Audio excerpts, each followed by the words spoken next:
So I'm back. So I wanted to make a sports video. I know it's been a while since I made a sports video due to the NFL season and the NBA season is over with. This August, so there's nothing really going on. I'm not a big baseball fan. I've been watching the Olympics, of course, which I'm going to touch on once they get into the championship round. Once that's over with, of course, I'm going to speak on that. But I wanted to make a sports video I've been thinking about, and that's the top five most underrated players that I witnessed and I watched. So this is gonna be my own personal list, and it's only gonna be players that I actually watched myself, and I always felt like they was underrated or they didn't get the credit that they deserved. So I've been meaning to make this video for a minute. So I think that this is the time to do it since I haven't made no videos in a while. So I'm also gonna do the top five underrated NFL players that I watch coming up. So subscribe to that if you an NFL fan also. Cause I'm gonna get my top five underrated players probably within the next few days. But getting into it, the top five most underrated NBA players that I watch and that I feel like don't get enough credit. So off rip, number five, and well, they not the reason why I made this video. Once I get into the person who made me think to make this video, I'll let y'all know. But number five, I'm gonna start off with Derek Fisher of the Los Angeles Lakers. Everybody should know who Derek Fisher is, especially if you're a Lakers fan. He was there. He was the starting point guard for all five championship teams. So that's why I wanted to include him on this list and give him his props. I felt like he always been underrated. He never made an all-star team, never made a all NBA first, second, or third team. Like he was never that caliber of player that you thought of as an all-star or one of the top five best point guards in the league. But like I said, he was the starting point guard on five championship teams. And and everybody know how clutch Derek Fisher is or was, especially if you a Lakers fan. Derek Fisher hit so many clutch shots. Everybody know that shot with point 0.4 or zero point 0.3 seconds against the Spurs, game five. That I think that was 0-3 or 0-4, the year that they played the Pistons. Then Derek Fisher hit a couple big threes in the series against the Magic when the Lakers beat the Magic in '09. He hit a couple big shots. And Derek Fisher always hit clutch and big three-point shots, big shots, always. And he was a valuable member of the Los Angeles Lakers. He just never got the credit because Kobe and Shaq got all of the credit for the first three, and then Kobe and Gasol got all of the credit for the last two that Kobe won, and then Lamar Odom will get a little bit of credit, but even Andrew Bynum get more credit than Derek Fisher do. And Derek Fisher, like I tell people, Andrew Bynum was always injured. Like literally, he was always injured. But Derek Fisher was always there. So he knew how to run a triangle offense perfectly. People forget that he left after the '04 season when Phil Jackson retired and Shaq left. Derek Fisher also left and he signed a deal with the Golden State Warriors. He got a nice little bit of money too. Um, from what I read. Yeah, he got 6 years, 37 million. So we know players now make that in 1 year, but back in '06, but his type of player, that's actually a good deal. So I don't blame him for leaving. But yeah, so Derek Fisher left during them crucial years when the Lakers was struggling and Kobe was on fire, but they couldn't get out the first round. Then he came back in '07, '08, and right the next year they went to the finals. They went to three straight finals once he came back. Obviously, they got Paul Gasol also, but your starting point guard, regardless of what you say or how you feel, the fact that he ain't averaging a lot of points, you can't take away from being a starter on five championship teams. And like I said, I'm a Lakers fan. Kobe, my guy. Y'all see him in the background. I watched, of course, all of them series, and I know how good Derek Fisher is. I always liked Derek Fisher. I always felt like he was underrated. Obviously, he's not a top 10 point guard of all time, but I would say that he arguably should make the Hall of Fame. I doubt that he do, but that's what I'm saying. Like, being a starting point guard on 5 championship teams, like when there was players like T-Mac who obviously was better players than Derek Fisher and more important, but you talking about somebody who never made it out the first round versus somebody who was the starter. I could see as a bench player, but he was the starter for 5 championship teams. And then the same, like I'm pretty sure Manu Ginobili is gonna make the Hall of Fame just because he was such a pivotal part of the Spurs dynasty, even though he was coming off the bench and one of the best 6 men. And I do think that Ginobili probably is better than Derek Fisher, but like I said, you can't take away from what Derek Fisher did. Winning championships, 5 championships, hitting a bunch of clutch shots. He played good defense. Derek Fisher definitely is underrated, and I feel like he don't get enough credit, and that's one of the most underrated players that I ever seen. That's my personal opinion.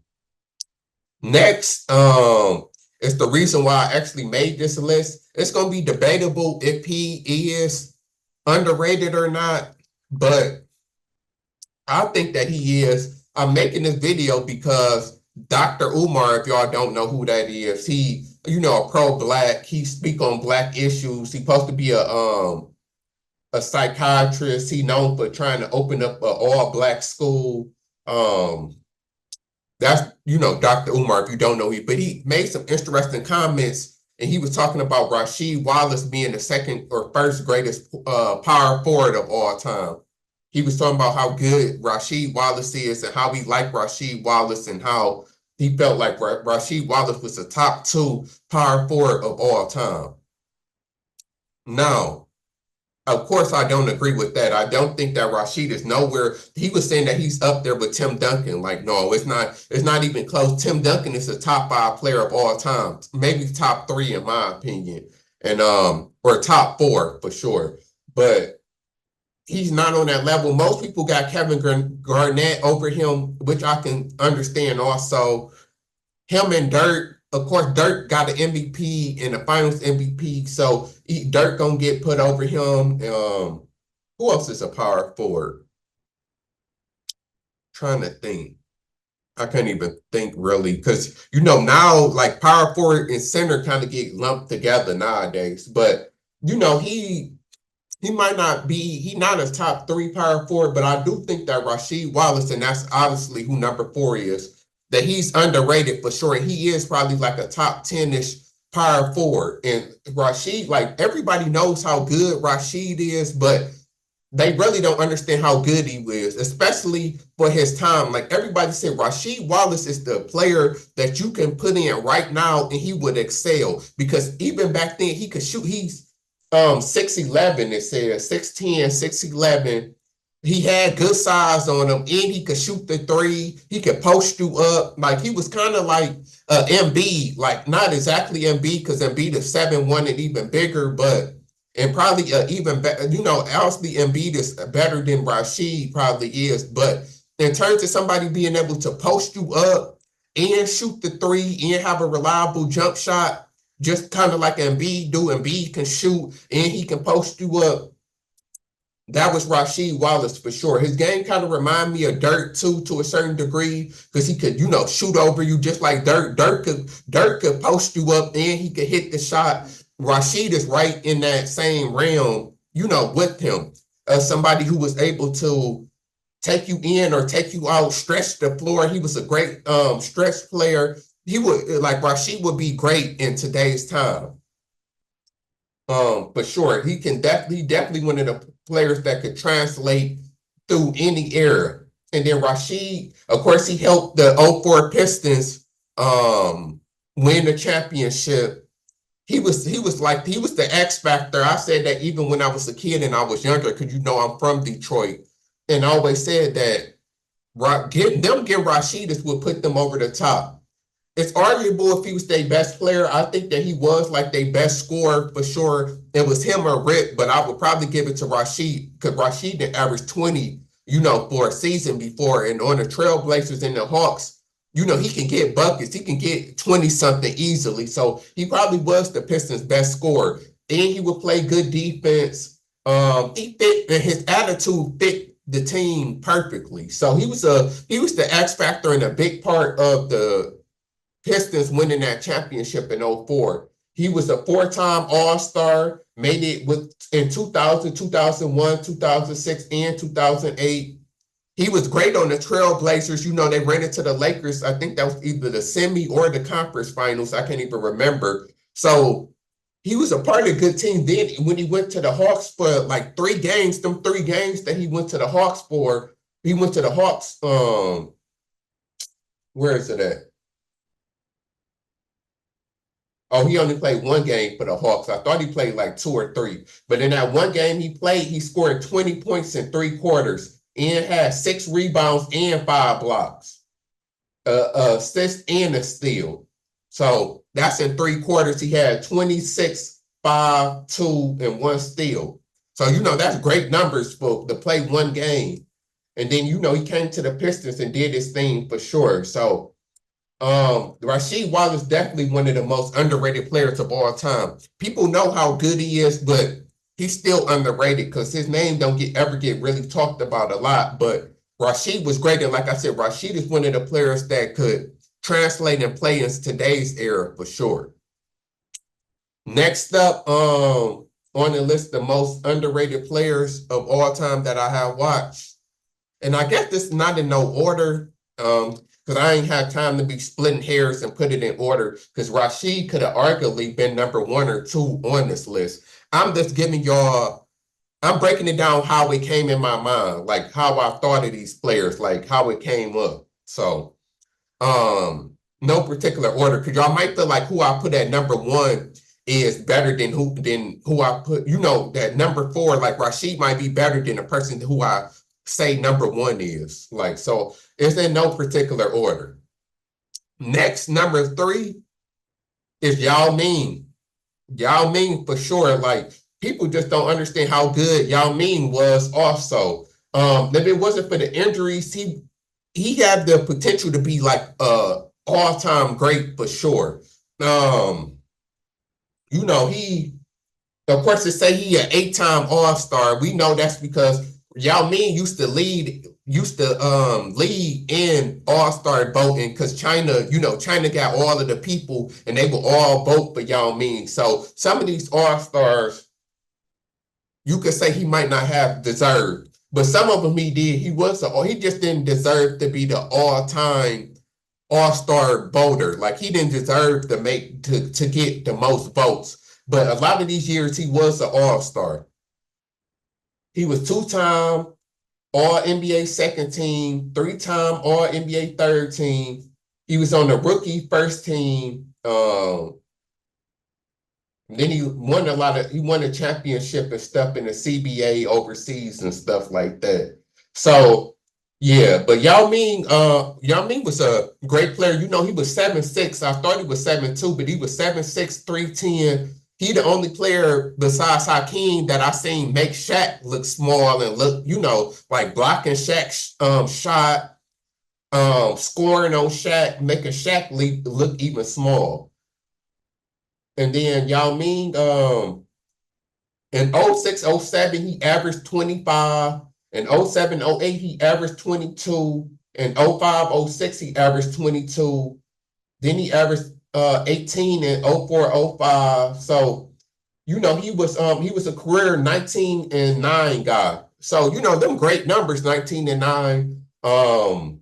You would think obviously at 7'6", you would think he would probably lead the league in rebounds every year. But the most rebounds he averaged was 10.8 in 07, 08. Then he averaged 10 in 05, 06. And then he almost averaged 10 in 08, 09. He averaged 9.9. So basically 10. So, but being 7'6", you would think that he would average like 13 to 15 rebounds a game. But, it is what it is. So, he could get you 20 a night. In 07, he averaged 25 in the playoffs. In the 7 playoff games that Houston played, he averaged 25. So, you know, Yao Ming was a great player. He could shoot. Like his game was all around good because he could shoot. Obviously, because his size, he could post you up. He was a matchup nightmare, basically. So, um, yeah, Yao Ming was a great player. He don't, you know, the injuries derailed his career because he had foot injuries, so he was always in and out of the lineup. He had a lot of seasons where he missed a lot of games just because of his size, but when he did play, he was definitely a problem for real. Like he was a match absolutely a matchup nightmare. He could shoot the ball to be 7'6". Like Yao Ming was a great player. He was, you know, could have been like Wemby is a better defensive player, but in terms of like, you know, he was bigger than Wemby even is. And I think he's probably even a better offensive player could have been than even Wemby is. Like, you know, Yao Ming was great. I remember watching him like he underrated for sure. He definitely don't get enough credit like for what he was, especially if you consider injuries that kind of derailed his career. But I watched him play, and Yao Ming was definitely a great player all around. Next on this list, I battled between these two players. Because I only wanted to put one on my list. Um, he arguably could have been number five or probably number four, because most people would probably say that he was better than Derek Fisher, but I don't think most people would put him over Rashid and Yao Ming, but he's right there. When I say his name, he come up on a lot of people underrated lists, for sure. And he's a 2K god, so that's probably spoiling it right there. But watching him play, like dude had game for real, especially for his size and everything. He definitely was a hooper. Like I said, he probably should have been four on this list, but it is what it is. I wanted him on the list regardless. And that's Monte Ellis. It was between him and Brandon Jennings, because you know I'm a 2K fan, so Brandon Jennings and Monte Ellis, it was like 2K guys, like scoring the ball, like both of them was amazing. I think I was probably even better with Brandon Jennings because Brandon Jennings' shot was so easy to make, but I felt like Monte Ellis overall was the better player. So that's number two, Monte Ellis. Like I said, I probably should have put him at number four and swapped him and put Rashid at number two. But it is what it is. I'm here now. But so yeah, Monte Ellis got buckets. He was a spectacular player. Most people remember him and Steph played for Golden State at the same time, and they was considered one of the best backcourts even then, before Steph even became who Steph was. I remember him and Monte Ellis was like one of the best backcourts because both of them could shoot, both of them could score. And then even then, people considered probably Monte Ellis better at the time because that was Steph like rookie season, you know, like rookie sophomore season that they ended up playing together. Because they played, because Monte Ellis was on the Golden State Warriors from '05 to '12. So he was on that Golden State team that upset the Mavericks in what was that, '07, '08, the year that Dirk won MVP. Yeah, 6 games. Yeah, when the Warriors was the 8th seed and Steven Jackson was on that team. So Monte Ellis was one of the starters on that team that helped upset the Dallas Mavericks, and he won Most Improved Player that year. Yep. So he won Most Improved Player that year. So he was a pivotal reason for that. And then, like I said, he had good seasons when he played with Steph Curry. So then he went to the Bucks in 2012, 2013. I think that's when him and Brandon Jennings played together for sure. Yeah, so and that's why I used to like to pick the Bucks, because it was him and Brandon Jennings, and both of them could get buckets. They was, you know, a fun team to play with for sure. Yeah,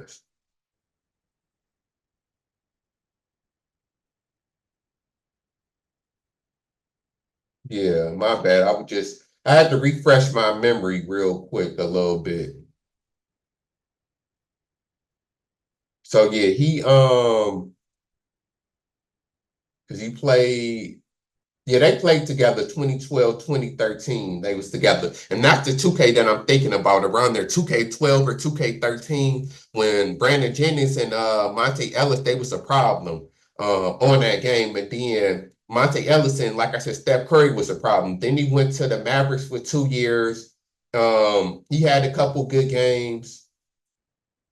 He averaged 18, almost 19. Well, he averaged 19 and for one season, 2013, 2014, and then he averaged 18.9, basically 19 for the Mavericks the next year. Then he averaged 19 for Milwaukee, 2012 to 2013 when he was with Brandon Jennings. Then he averaged 17 the year before. Then he averaged 25 in 09, 010. He averaged 24 in 2010, 2011. He averaged 21 in 2011, 2012. So he had a bunch of seasons where he averaged 20 points, over 20 points per game, which is good, especially considering his size. Like, consider Kyrie averaged, I think, 22 or 24 this season with the Mavericks, and he was the Mavericks' best player. So, and when he was with LeBron, when Kyrie was second to LeBron, he averaged like 22 to 25 points per game. So, like Monte Ellis was getting them same amount of points.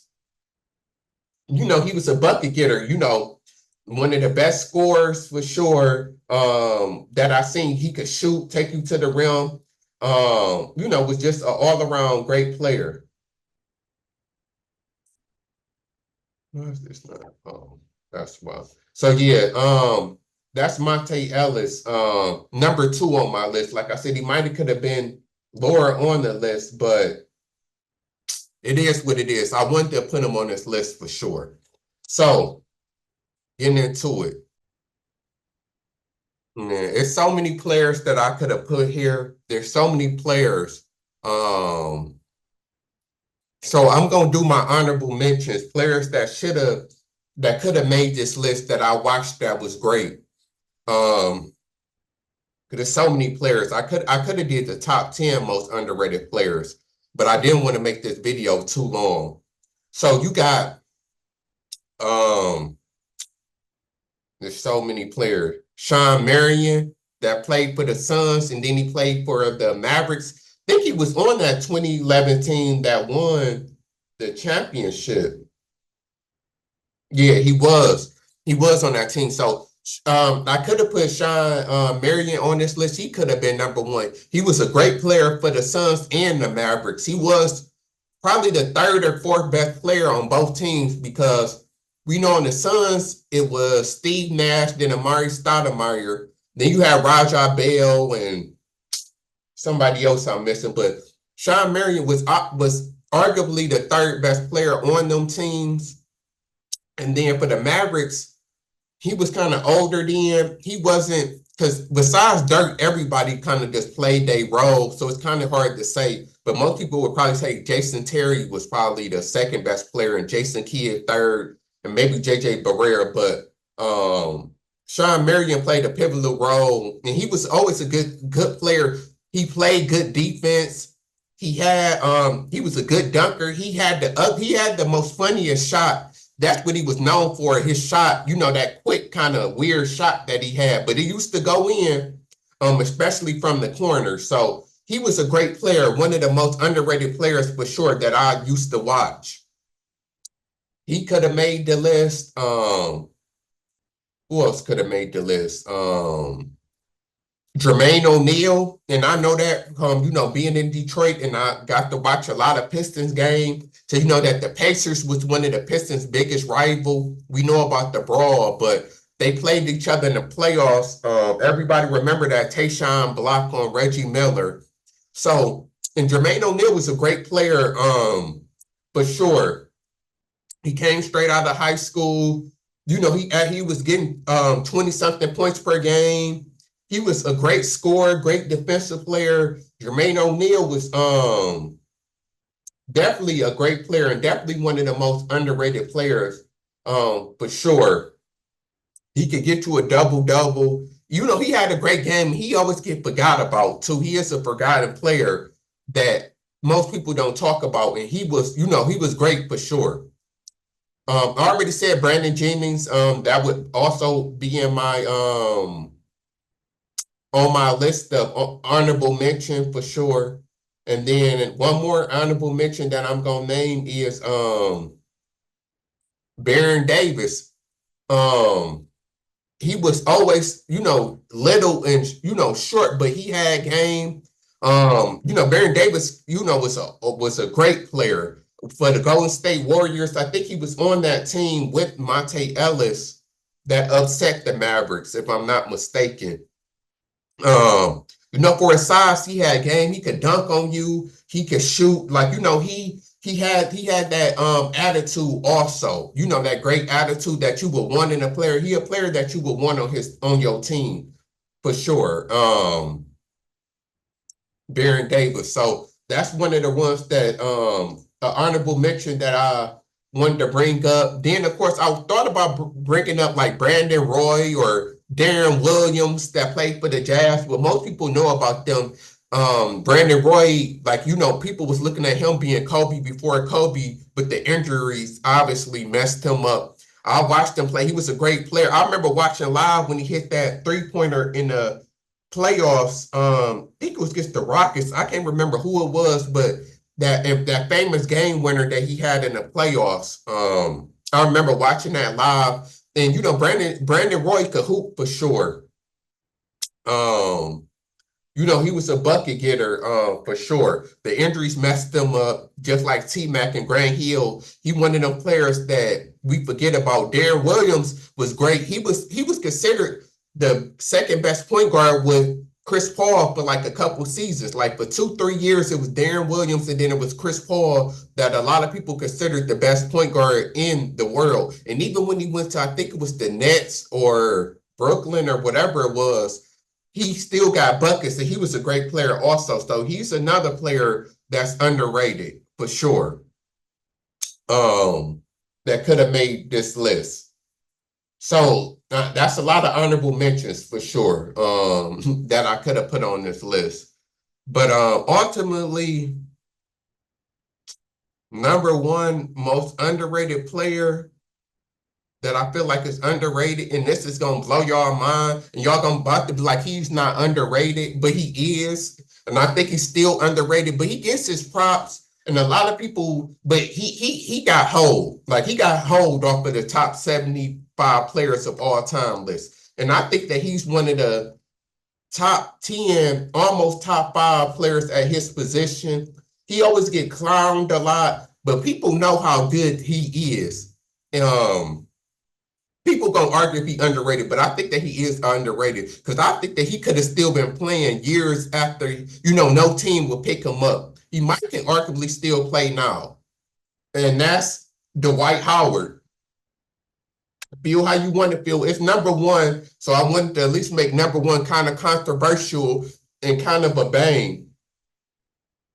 Dwight Howard should have been on that top 75 list. Over Anthony Davis, over Damian Lillard, over a couple players. That Dwight is just better. Dwight is, I don't care what nobody say, Dwight Howard is better than Anthony Davis is, even better than Damian. He should have made it over them. A lot of players. There's no reason why Dwight Howard shouldn't have been on the top 75 list. Dude was amazing. Like, we already know he one of the best defensive players of all time. He won 3 defensive players in the year in a row. From 09 to 11, he won 3 straight. He was the best defender after Ben Wallace. Ben Wallace was that dude in the mid-2000s, and Dwight Howard took it from him. He was a great rebounder. He a 5-time rebounding leader. He led the league in rebounding 5 times. He led the league in blocks twice. So you telling me that this dude was the best defensive player for 3 years in a row? He led the league in rebounding and in blocks, multiple seasons, slam dunk champion, 8-time All-Star, 5-time All-NBA first team, and he helped the Lakers. He was one of them. Him and Rondo was a big reason why the Lakers won that bubble championship, even though people want to give LeBron and AD all of the credit. Him and Rondo played a pivotal part in them winning. So how was, look at his resume, like Dwight Howard's one of the best players of all time. Definitely top 75. He's the top 10 center of all time. He's not, of course, he's not Shaq, or he's not Kareem or Bill Russell or Will Like obviously he not with them top four. But it's it's arguable. It's arguable if Dwight Howard is better than Patrick Ewing. Like we can argue about this if you want to. Dwight Howard resume is better than Patrick Ewing resume. Dwight Howard led the team to the finals also. Carried them and beat LeBron and got to the finals, and then he lost to Kobe in 5. So, and then he ended up winning the championship. Like Dwight Howard is that dude. Like I said, I would put him over Patrick Ewing and a lot of other players. Like I said, to me, Dwight Howard is a top 10 center. I arguably top 8. And I watched Dwight Howard. Like Dwight Howard was just a physical freak. That's another thing. Like Dwight Howard is like the player that you want because he just got all of the everything that you want. He got the good. He's 6'10", so he had the height. He had the size. Dwight Howard was in shape. He could jump high. That's why he was his vertical was out there. That's why he got dunks and rebounds. Like he was just he a great prototypical center NBA player. He got the NBA player body and he got the results with it too. Dwight Howard was known for joking and clowning around a lot. That's why he get a lot of hate, but you can't deny his game, even with clowning around. Like if Dwight Howard had Kobe and Shaq mentality, that dude would have been unstoppable. So I guess that was kind of his only weakness, because it's kind of like the LeBron effect. Like imagine if LeBron had Kobe and Jordan mentality, he would just be ruthless. And that's how I feel like Dwight Howard would have been. So we all know how great Dwight Howard is, but like I said, I still think he's still underrated because he didn't make the top 75 list. His name don't get brought up with the top centers. He better be a first ballot Hall of Famer. I don't know when he eligible, but without a doubt, he should be a first ballot Hall of Famer, especially if Tracy McGrady made it. So, the NBA Hall of Famer don't take much. So I think that he arguably will, but Dwight Howard was that dude. Like I said, some people know how great he was, so it's arguable, but I'm saying number one most underrated. Like I said, I have Dwight Howard should have been a top 75 player, arguably top 50. I got him as a top, I have to make up my list, but after the top 4, I forgot Hakeem. My bad, Hakeem should be higher. So after Hakeem, Wilt, Shaq, Bill Russell, and Kareem, I can't really think of too many other centers that I would take over Dwight. Maybe it's when I'm missing off the top of my head, but I can't really think of none. He's, a top 8 center for sure. A top 75, arguably top 50 player for sure. Dwight Howard was that dude. And Dwight Howard was still playing good for the Lakers. Dwight, like he said, Dwight should have been playing that year after. But you can't tell me that Dwight couldn't have been a backup center or even a starting center for a championship team the year after he won the championship with the Lakers. I don't understand why he didn't get on the team. So, yeah, that's my list. Dwight Howard at number 1. And that's my top 5 underrated players of all time. It was splitting hairs, but I think I got everybody in that I wanted to get in and that I wanted to mention. So that's it. I'm out. Until the next video, I got the top 5 NFL players that I watched that was underrated coming up.